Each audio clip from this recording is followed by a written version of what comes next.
এখানে এই নকদান বহির মূল বক্তব্য ছিল টাকা বাড়লে ডেবিটে বসে জি স্যার। আর কমলে ক্রেডিটে, নাকি জি স্যার। এই সিস্টেমে কাজ করবা। প্রথমে বলছে অফিস সরঞ্জামের মূল্য নির্ণয় করো। জি স্যার।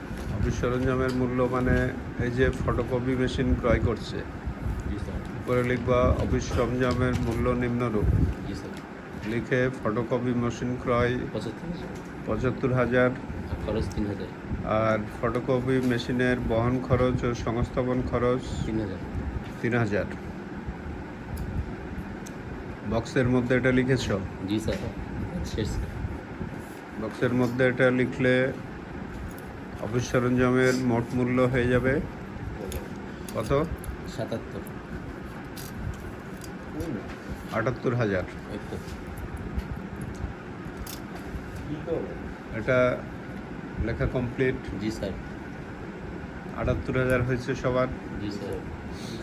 এরপরে 2 ঘরা নকদান বই চেয়েছে। এখানে 1 থেকে 15 তারিখের লেনদেন অবলম্বনে, জি স্যার।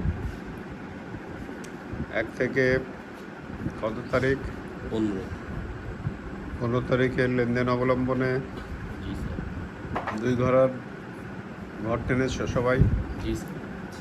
ঘর টেনে 1 তারিখে যখন ব্যবসা শুরু করেন বলছে, তখন এই টাকাগুলো যে নিয়ে আসলো, এগুলো দিয়ে টাকা বাড়ে না কমে? অনেকগুলোকে বিক্রি করে অনেকগুলো আসলো। শুরুতে নগদ টাকা ব্যাংক জমা যে নিয়ে আসলো, বৃদ্ধি। এগুলো দিয়ে তোমার টাকা বাড়ে না কমে? বৃদ্ধি। বৃদ্ধি পায়। এই জন্য ডেবিটে জি স্যার। যখন ব্যবসা শুরু করেন বলে, তখন মূলধন হিসাব লিখতে হয়। জি স্যার। মূলধন হিসাব দিয়ে ডেবিটে নগদে লিখো 1,20,000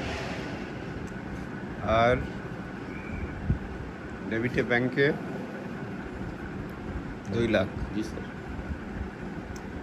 এটা লেখা কমপ্লিট হয়েছে। জি স্যার। তুমি কি 2 ঘরা শুরু করলে এখন, নাকি শেষ? আচ্ছা, লিখলা 2 লাখ, ঠিক আছে।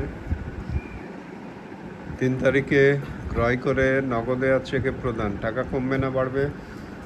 কমে যাবে। ক্রয় লিখে ক্রেডিটে নগদে লিখো 20,000 ব্যাংকে 30। আর ব্যাংকে 30,000। ক্রয় লিখে ক্রেডিটে নগদে 20,000 আর ব্যাংকে 30,000। এখানে কথা হচ্ছে, এখানে বাকি টাকার কি হবে? ক্রয় করে কি সম্পূর্ণ প্রদান করা হলো? না স্যার। তো এখানে বাকি টাকার কি হবে? নগদে 20,000। নগদ ক্রেডিটে নগদের ঘরে 20,000, ব্যাংকের ঘরে 30,000। আর এখানে বাকি টাকা কি বোঝাচ্ছে বলো একজন?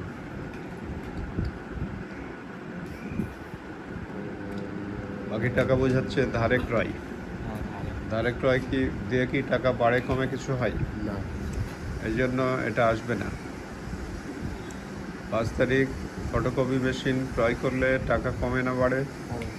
ক্রেডিটে লিখো অফিস সরঞ্জাম দিয়ে ক্রেডিটে নগদের ঘরে 75,000। জি স্যার। অফিস সরঞ্জাম লিখে ক্রেডিটে নগদের ঘরে 75,000।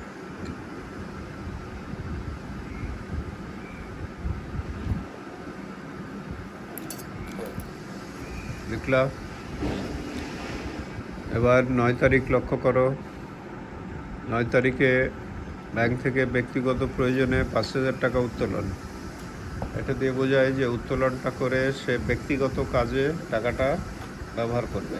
এটা ক্রেডিট ব্যাংকে যাবে। তাহলে ব্যাংক ব্যালেন্স কমে যাবে। জি স্যার। উত্তোলন দিয়ে ক্রেডিটে ব্যাংকে লিখো 5,000। আর ডেবিটে যাবে ব্যাংক সি। উত্তোলন দিয়ে ক্রেডিটে ব্যাংকে 5,000 লিখবা। জি স্যার। এটার কাজ একবারই হবে। যাবে না। এটার কাজ একবারই হবে। একবারই হবে, এটা খেয়াল রাখবে। সে প্রয়োজন।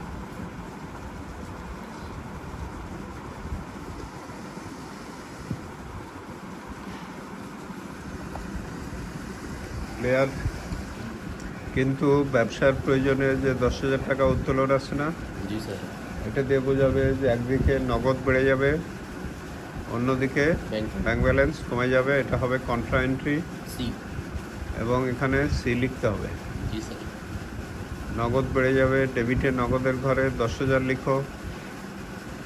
ডেবিটে নগদের ঘরে টাকা লিখো আগে 10,000 আর লিখে- লিখে বিবরণের ঘরে সবসময় টাকা ডেবিটে নগদের ঘরে আসলে বিবরণে লিখতে হয় ব্যাংক। জি স্যার। আর ব্যাংক ব্যালেন্স কমে যাবে, ক্রেডিটে ব্যাংকের ঘরে 10,000 লিখে বিবরণে লিখবা নগদান। খতিয়ান পৃষ্ঠা ঘরে সি লিখবা। ব্যবসার প্রয়োজনে উত্তোলন করলে একসাথে দুইটা কাজ হয়, এই জন্য এটাকে কন্ট্রা এন্ট্রি বলে। কী কী হলো? নগদ বেড়ে গেল, ডেবিটে নগদের ঘরে 10,000, আর ব্যাংক ব্যালেন্স কমে গেল, ক্রেডিটে ব্যাংকের ঘরে 10,000। স্যার প্রত্যেক পৃষ্ঠায় দিতে হবে না বছর নেবে? এটা যে কোনো ঘরে সি লিখলেই চলে। লিখলা। জি স্যার। এরপরে 15 তারিখ বহন খরচ, সংস্থাপন খরচ দিলে টাকা কমে না বাড়ে? কমে স্যার। কমে, এই জন্য ক্রেডিটে লিখো অফিস সরঞ্জাম, দিয়ে ক্রেডিটে নগদের ঘরে 3,000। কোনো প্রশ্ন থাকলে বলো। বলে